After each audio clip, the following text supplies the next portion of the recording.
Shalom, welcome to this week's Dvar Torah. This Dvar Torah is on Sedra Eikev.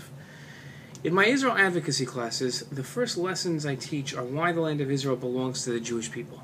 There are many reasons Israel advocates will use on campus, in a congressman's office, or to someone unattached to the Torah about why this great land belongs to us. But for the Torah Jew, there is one reason why the land is ours: because God gave it to us. God does not give away things freely. Hashem runs the world by a meritocracy. In this Dvar Torah, I'd like to examine our ownership of the land and by what merit we gain this land. We know that the generation that left Egypt were not the most righteous, and the best we can say about the generation that entered Eretz Yisrael is that they didn't do anything wrong. There is little merit to point to. I don't aim for the reader to learn how to become a better person from this Dvar Torah, but rather to become a more knowledgeable person, understanding how we gain the land we call home. In our Sedra, we find an odd series of psukim describing why Hashem gave us the land. Don't think because of my righteousness Hashem pushed my enemies off of me and gave me this land, and because of the wickedness of the nations Hashem drove them out from before me. Not for your righteousness will you possess this land, but because of the wickedness of the other nations, in order to fulfill the word that Hashem swore to your forefathers.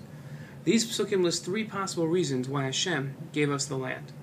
Of the three possible reasons, Hashem cancels out one and accepts two: the Jewish people's righteousness, the other nations' wickedness, and Hashem's promise to the forefathers are all reasons listed by Hashem for Bnei Israel to merit the land. Hashem distinctly warns the people not to think that it was their righteousness that enabled them to take the land. Rather, it was because of the other nations' paganism and Hashem's promise to our forefathers that the Jews are given the land.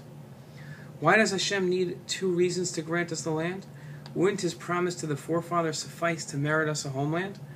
Many are troubled by our having thrown the Canaanites off the land. Call it national guilt. But what was our justification for killing the many nations that inhabited the land before us?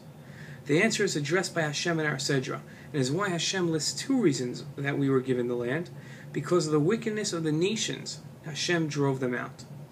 We didn't drive mere innocent natives from their land to take over our own land. We drove out sinful, evil pagans, who God deemed unfit to live in such a sanctified land. These were people with no morals, and their time had come to be abolished. In these verses, Hashem tells us we merited the land not because of our righteousness, but due to the promises Hashem made to our forefathers. But it is up to us to merit to keep this land. Shabbat Shalom.